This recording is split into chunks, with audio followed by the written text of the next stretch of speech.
आइए आज हम आपको दिव्यांग, मूक बधिर, मंदबुद्धि, मेंटली रिटायर्ड बच्चों के स्कूल में ले आए हैं। ऐसे बच्चे समाज के अन्य बच्चों से बिल्कुल अलग और कमज़ोर रह जाते हैं, जो हीन भावनाओं के शिकार रहते हैं। इनका सामान्य बच्चों के साथ स्कूल जाना या पढ़ना सीखना संभव ही नहीं होता। इन बच्चों को स्पेशल देखभाल और एक प्रशिक्षित टीचर्स की ज़रूरत होती है। ऐसे बच्चों की सेवा और शिक्षा का बीड़ा उठा रखा है शिक्षा के क्षेत्र में अभूतपूर्व योगदान रखने वाले तापड़िया चैरिटेबल ट्रस्ट द्वारा संचालित श्री राम सुमन तापड़िया दिव्य ज्योति संस्थान जसवंतगढ़ ने, जो कि इन दिव्यांग बच्चों का अपना स्कूल है, जहां इन बच्चों को विशेष देखभाल के साथ खेल खेल में इतना शिक्षित किया जा रहा है कि जो बच्चे माता पिता परिवारजनों के स्पेशल देखभाल के चलते उनके लिए एक बंधन बने हुए थे, वो अब धीरे धीरे उन्हें समाज की मुख्य धारा में लाया जा रहा है। आज वो परिवारजनों के लिए बोझ नहीं बल्कि उनका सहारा बन रहे हैं और अपना सभी काम वो खुद से ही कर रहे हैं। तो आइए शुरू करते हैं। श्रीमन स्वागत करते हैं तुम्हारा, आके मान बढ़ाया है हमारा, आके मान बढ़ाया है हमारा। फूलों से हमने ये हार बाबरे पुष्पों से सदा कुछ आए, फूलों से हमने ये हार बनाए, बाबरे पुष्पों से सदा कुछ जाए। मिल जाए अब आशीष तुम्हारा, मिल जाए आशीष सब तुम्हारा, श्रीमन स्वागत करते हैं तुम्हारा। विमंदित बच्चे हैं, जो विशेष योग्यजन बच्चे हैं, दिव्यांगजन जो बच्चे हैं, उनकी शिक्षा का कार्य भी यहाँ पर किया जा रहा है कि समाज की मुख्य धारा से वो भी पिछड़ ना जाएं। मैडम नमस्कार, आपका शुभ नाम? मेरा नाम सुमन है। सुमन जी, आप यहाँ पर जैसे बच्चों को पढ़ा रहे हैं, तो कौन कौन सी तरीके के बच्चे हैं जो दिव्यांगजन जो बच्चे हैं? जी सर, मेरी क्लास में तो सीपी और एचआर के बच्चे हैं। और क्या विषय पढ़ा रहे हैं आप? विषय इनको जैसे ज़्यादा तो इनके साइलेंट भाषाएं समझ में आती है ज़्यादा। अच्छा। बॉडी इन्फेक्ट्स वो बताते हैं, लिख के दिखा दिया हमने। अच्छा। फिर इनको इशारे से ऐसे बता देते हैं, जैसे पहाड़ हो गया तो पहाड़ का ऐसे कर दिया, पेड़ हो गया ट्री हो गया, ऐसे इनको समझाते हैं। चिड़िया हो गई तो ऐसे उड़ के है। जैसे वाइट हो गया तो वाइट बाल कर देते हैं सर, और जैसे रेड है तो रेड जीभ का इशारा कर दिया, ब्लैक है तो ब्लैक बाल कर देते हैं। इस बच्चे को जैसे क्या प्रॉब्लम है? और ये एचआई की है सर, ये नहीं सुन पाती नहीं बोल पाती है। आपको तो आपके सामने इनको कर दूं, ये भी सिटी बता देगी सारी। अच्छा, ये हाँ अपना नाम भी बता देंगे आपको। हाँ, ये आपका नाम बता रही है सानिया। अच्छा। हाँ, अब वो ABCD बता दे, सारे से बता देगी है। BCDEFGHIJKLMNOPQRSTUVWXYZ। अच्छा, ये ना सुन पाती है ना नहीं बोल पाती है और इशारों से ही इशारों से ही हाँ ये इसको समझती है। पढ़ाया जा रहा है। वैसे किसी अन्य बच्चे के बारे में बताएं, जैसे क्या? ये निरंजन है, खड़ा हो बेटा। ये सिप्पी का, इनका हाथ और पैर का बैलेंस नहीं इतना, अच्छा, तो ये काफी सिप्पी सुधार पेशेंट है। है। हाँ, ये सिप्पी है, तो ये सब कुछ दिमाग एकदम सही है इसका, ये बोल पाता है, लिख पाता है, लिखने में थोड़ी इनकी समस्या है। नाम क्या है? निरंजन प्रजापति। हाँ। मैं क्लास में 8 में पढ़ता हूँ। मेरा गांव सुजानगढ़ है। अच्छा, तो कब से आ रहे हो यहाँ पे? कितना टाइम हो गया? 2022 में। 2022 से आ रहे हो। ये भी सीपी पेशेंट है। इनका, आपका नाम क्या है? बोलता नहीं है, बोल नहीं पाता। ये बच्चा है, इसने इस बार कक्षा 10वीं पास कर ली है। निरंजन कक्षा 8th में है। ये जैसे सानिया है, इसने कक्षा 8 पास की है। दिव्या ये कक्षा 10 में है। एग्ज़ाम इनके नॉर्मल बच्चों के जो एग्ज़ाम होते हैं उसी तरह से होते हैं, लेकिन जो बच्चे लिख नहीं पाते हैं, जैसे निरंजन सीपी का पेशेंट है, ये लिख नहीं पाता है, तो इसको एक राइटर मिलता है साथ में, वो बच्चा ये बताता है और वो बच्चा लिख देता है। इससे पीछे की कक्षा का मिलेगा। तो यहाँ पे अभी जो बच्चे बैठे हैं, इसमें मूक बधिर श्रेणी के बच्चे और सीपी वो बच्चे हैं। अब आप इसमें जैसे दिव्या का आप देखेंगे, तो दिव्या का जो लिखने का तरीका है एकदम बहुत अच्छा लिख रही है। ये बिल्कुल ऐसे नॉर्मल लगता है। एकदम नॉर्मल। और आपने अभी देखा हमारे पास यहाँ अभी 8% 40 बच्चे हैं अभी स्कूल में। इसमें MR श्रेणी के कम से कम 15 बच्चे हैं, लेकिन आपको ऐसा लगेगा कि एकदम नॉर्मल स्कूल जैसे चल रहा हो। हर बच्चा खुश है यहाँ पे। किसी भी बच्चे के चेहरे पे आपको ऐसा नहीं लगेगा कि कोई डरा हुआ है। या बाकी जगह इन बच्चों को अगर हम नॉर्मल स्कूल में भेजते हैं तो वहाँ थोड़ा सा ये हीन भावना का शिकार हो जाते हैं। ऐसे बच्चे भी देखे हैं जिनको शुरू में कुछ नहीं आता था, लेकिन यहाँ आने के बाद में 1 साल में बुक्स पढ़ना सीख जाते हैं। अपना होमवर्क सब बच्चे कर रहे हैं। सारे विषय जो नॉर्मल बच्चों के चलते हैं वो इनके चलते हैं।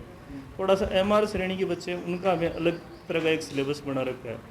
उसमें हमने जैसे 200 तरह के छोटे छोटे काम तय कर रखे हैं, जिसमें मंजन करना से शुरू करते हैं। हाथ धोना, मंजन करना, अपने कपड़े पहनना, अपने शूज़ के लेस बांधना, इन छोटे छोटे कामों से शुरू करके लास्ट में वो छोटा सा कोई काम धंधा कर सके, उसके लिए उनको काम धंधा सिखाने के लिए भी हमने छोटी छोटी कार्यशालाएं बना रखी है। अभी जैसे अगर मैं बात करूँ तो कितने के संख्या में बच्चे यहाँ पर हैं और कौन कौन सी श्रेणी के हैं? वैसे तो अगर हम बात करें दिव्यांगजनों की तो बहुत सारी श्रेणियाँ हैं।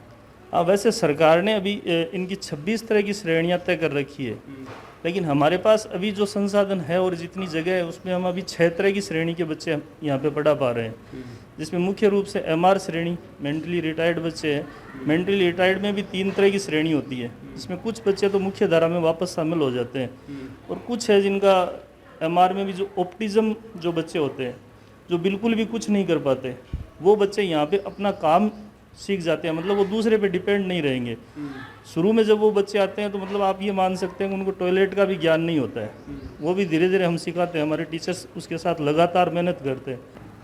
इसमें जो बच्चे हैं वो ऑप्टिज्म और MR श्रेणी के बच्चे हैं। ये बहुत स्लो लर्नर है, मतलब धीरे सीख रहे हैं। उनको जो काम कर रहा है उसी के अंदर टीचर या जो यहाँ पे इनको सिखाने वाला है वो उसी दिशा में इनको सिखाएगा। आज इनका मूड हो गया कि हम ड्राइंग करेंगे तो ये ड्राइंग करेंगे, खेलने का हो गया तो खेलेंगे, तो इनको इनके हिसाब से सेट करके रखना होता है। ये ऑप्टिज्म और MR श्रेणी का है बच्चा, तो ये हम इसको कुछ बताएंगे उस हिसाब से अभी नहीं करेगा। ये नया बच्चा है अभी, ये अपनी मर्ज़ी से ही करता रहेगा। अलग अलग टाइम पे अलग अलग एक्टिविटीज़ अपने आप करता रहेगा। ये गजानंद है, स्लो लर्नर है।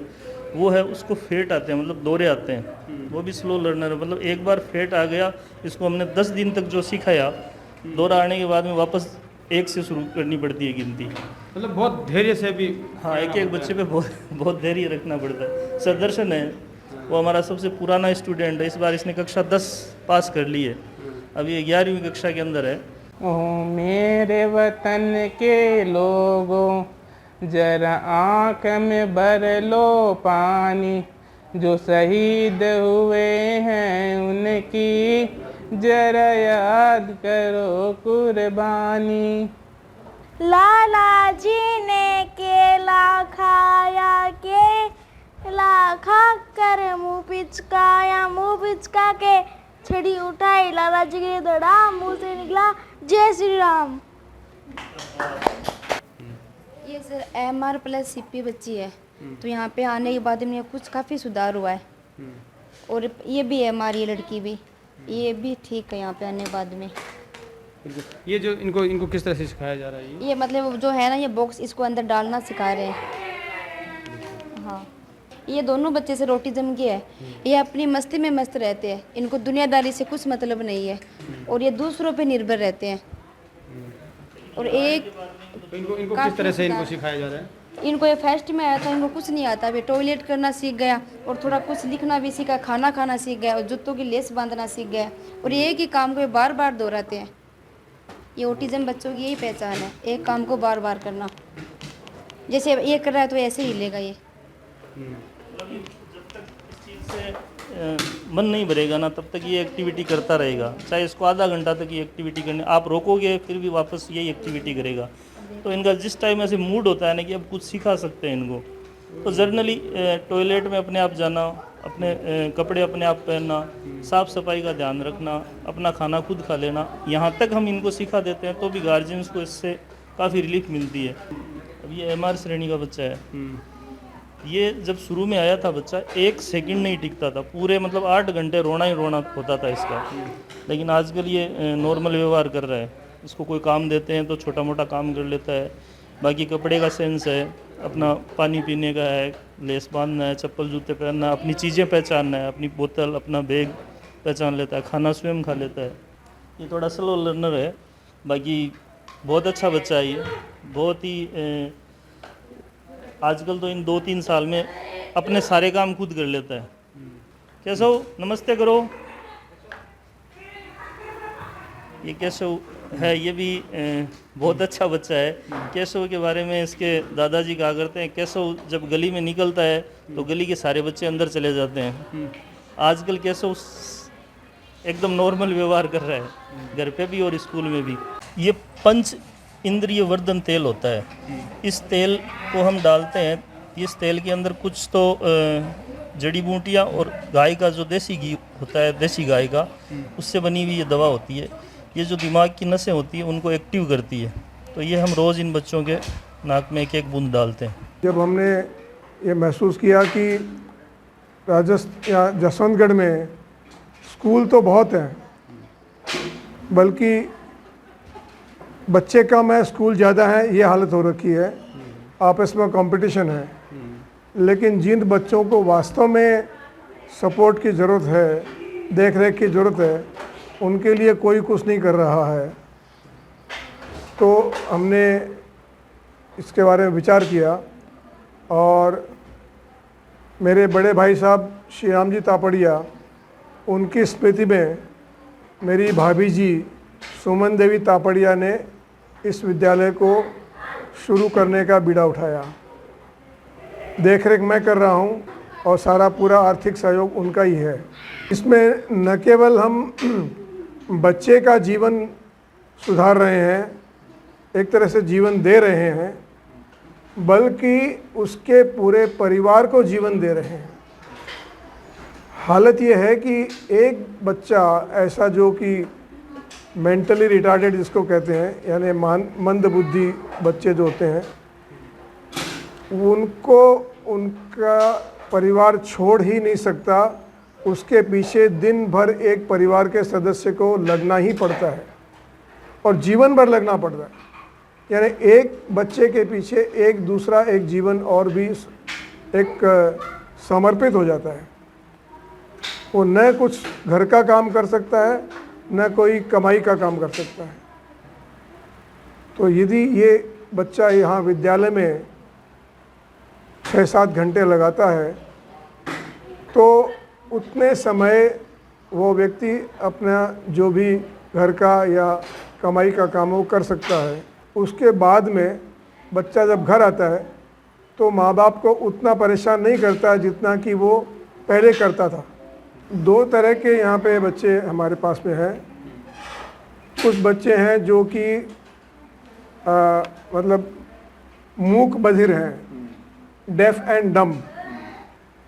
उनको हम ट्रेनिंग दे करके उनको हम साइन लैंग्वेज सिखाते हैं, सांकेतिक भाषा सिखाते हैं, जिससे कि हाथों के इशारे से वो वार्तालाप कर सकते हैं। और उनको हम रेगुलर पढ़ाई कराते हैं और रेगुलर कोर्सेज अटेंड करके और परीक्षा में बैठते हैं और परीक्षा में पास भी होते हैं। उसके बाद में उनमें वो योग्यता आ जाती है कि वो कहीं नौकरी भी कर सकते हैं। जो मंद बुद्धि वाले बच्चे हैं उनमें अलग अलग कैटेगरी होती है। कुछ कैटेगरी वाले ऐसे होते हैं जो कि यहाँ पर सिखाने के बाद में छोटे मोटे सरल काम कर सकते हैं। कोई दुकान में कोई असिस्टेंट के रूप में या ऐसे काम कर सकते हैं। हर कैटेगरी के बच्चे नहीं कर पाते हैं, लेकिन कुछ कैटेगरी के कर सकते हैं। फिर उसके अलावा हम क्या करते हैं कि इनको हम कोई तरह की सिंपल स्किल सिखाते हैं। ये बच्चों ने बनाए, ये डेकोरेटिव लिफाफे हैं और ये अखबार से बनाए हुए थैलियाँ हैं। और इसके अलावा दिवाली के समय दियों को इस तरह से डेकोरेट करके और देना। ये कवर ब्लॉक है, इसका सांचा होता है, उस सांचे में बस कंक्रीट का मिक्स भरना होता है और भर करके वो काम आ जाता है। ये हर कंस्ट्रक्शन में, आरसीसी कंस्ट्रक्शन में लगता है। ऐसे बहुत सारे ऐसे आइडियाज़ हैं जो कि बहुत सरल काम है और उनकी बुद्धि के स्तर के हिसाब से वे इस काम को कर सकते हैं। अभी हमने देखा कि किस तरह से तापड़िया चैरिटेबल ट्रस्ट के द्वारा किस तरह विमंदित बच्चों को, विशेष योग्यजन बच्चों की सेवा का कार्य किया जा रहा है, उन्हें मुख्य धारा से जोड़ा जा रहा है और समाज के साथ एक योगदान समाज को और परिवार को कर सकें उस तरह का कार्य यहाँ पर किया जा रहा है, जो कि श्री राम जी तापड़िया की धर्मपत्नी सुमन देवी जी तापड़िया के द्वारा श्री राम जी तापड़िया की पुण्य स्मृति में यह कार्य, पुण्यित कार्य किया जा रहा है। उन बच्चों को समाज की मुख्य धारा से जोड़कर आगे बढ़ाया जा रहा है और आपकी अवस्था, आपकी उम्र 92 वर्ष की अवस्था हो चुकी है, फिर भी वो एक्टिव रहकर इस तरह से समाज के सेवा में अपना एक अमूल्य योगदान दे रही हैं। जसुंगढ़ से इनका बहुत ज़्यादा लगाव था।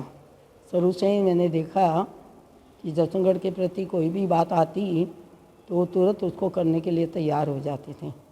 तो बाकी तो स्कूलें यहाँ सब थी, तो दिव्यांग बच्चों की स्कूल नहीं थी, इसलिए इनका मन हुआ कि वो करें। इसी बीच उन बच्चों के पेरेंट्स आए मेरे पास और उनसे मैंने बात की कि भाई आपकी क्या राय है। तो उन्होंने बताया कि लाडनू में स्कूल है और वो इतनी परफेक्ट नहीं है, पर अगर ये स्कूल यहाँ हो जाए जसुंगढ़ में तो बहुत अच्छा रहे। तो उन लोगों को था कि ये जसुंगढ़ में होगी, तापड़ियों की होगी, तो वो लोग बहुत केयर करेंगे, इस हिसाब से उन्होंने कहा था। तो मैंने उनको पूछा भाई आप क्यों चाहते हैं, तो बोले कि बच्चे घर में रहते हैं, हम लोग काम नहीं कर पाती हैं, उनको ही संभाल में रह जाते हैं, यहाँ आ जाते हैं बच्चे तो हम लोग अपना घर का काम भी कर लेते हैं, कुछ काम काज होता है तो वो भी कर लेते हैं, तो हमारी जीवन चलता रहता है। तो उससे फिर वे हम लोगों को प्रेरणा लगी कि वे अपने को ये कर लेनी चाहिए। उसमें जयप्रकाश जी का बहुत ज़्यादा सहयोग रहा और यही सब हम संभालते हैं, मैं तो ऊपर ऊपर से देखती रहती हूँ खाली। तो अगर हम इतने बच्चे करते हैं, उसमें अगर 10 बच्चे भी वो ऐसे निकल जाएं तो उनका काफ़ी जीवन सुधर जाएगा और परिवार वालों का भी। अहमदाबाद में देखा था कि बच्चों को इशारों से बताते हैं तो वो लोग कंप्यूटर भी चला लेते हैं और वो टेलीफोन का काम भी कर लेते हैं। इसी तरह मन था कि भाई अगर आगे जाके गवर्नमेंट से भी सहयोग मिले, औरों की सहयोग मिले, तो अपन जितना इसकी कर सकते हैं उतना करने की प्रयत्न करेंगे। किसी भी परिवार के बच्चे उसके लिए एसेट्स होते हैं, लायबिलिटी नहीं होते हैं। तो ये बच्चे आज लायबिलिटी के रूप में अभी तक थे, वो लायबिलिटी नहीं होकर के एसेट बन जाए, यानी वो अपने परिवार में कुछ योगदान करें, उन पे बोझ न बनकर उनका योगदान करें। ये एक नेगेटिव से पॉजिटिव की तरफ जाने का हमारा प्रयास है। तो अभी तक तो हमने इसका एक तरह का ट्रायल किया कि ये उपक्रम सफल होता है कि नहीं होता है। अब इसकी सफलता को देखकर अब हमें कॉन्फिडेंस आया है और इसलिए अब इसका हम एक नया शानदार भवन बनवाने का कार्य शुरू कर रहे हैं, जो कि काफ़ी कुछ प्रगति कर चुका है। श्री राम सुमन तापड़िया दिव्य ज्योति संस्थान जसवंतगढ़, जो अभी किराए के भवन में संचालित है, उसका अपना विशाल और दिव्यांगजनों की सुविधाओं को ध्यान में रखते हुए एक भव्य भवन निर्मित किया जा रहा है, जहां दिव्यांग बच्चों को समुचित सुविधाओं के साथ बेहतर माहौल में शिक्षा मिल पाएगी। तापड़िया परिवार के हरिनारायण जी तापड़िया, जयप्रकाश जी तापड़िया, मदनलाल जी तापड़िया, श्री राम जी तापड़िया, लक्ष्मी नारायण जी तापड़िया, जयकृष्ण जी तापड़िया, श्याम सुंदर जी तापड़िया, जो सभी यहाँ समाज सेवा के कार्य में अग्रणी रहकर एक समाज के प्रेरणा स्रोत बने हुए हैं, जिन्होंने समाज सेवा शिक्षा में अपना अमूल्य योगदान इस उजला क्षेत्र में दे रहे हैं। और यह है तापड़िया परिवार के वंश वृक्ष को समझाया गया है, जिसमें पूज्य श्री जगन्नाथ जी धनी देवी तापड़िया के परिवार का वंश वृक्ष समझाया गया है पूरा, जिसमें लादूराम जी, सूरज देवी तापड़िया के परिवार और चंद्रीबाई जुहारमल जी सारडा का परिवार, अणचीबाई तनसुख राय जी सारडा का परिवार, शिवचंद्र राय चावली देवी तापड़िया का परिवार और सूरजमल मोहरी देवी सरला देवी तापड़िया का परिवार और गणपत राय जी प्यारी देवी तापड़िया का परिवार का वंश वृक्ष समझाया गया है।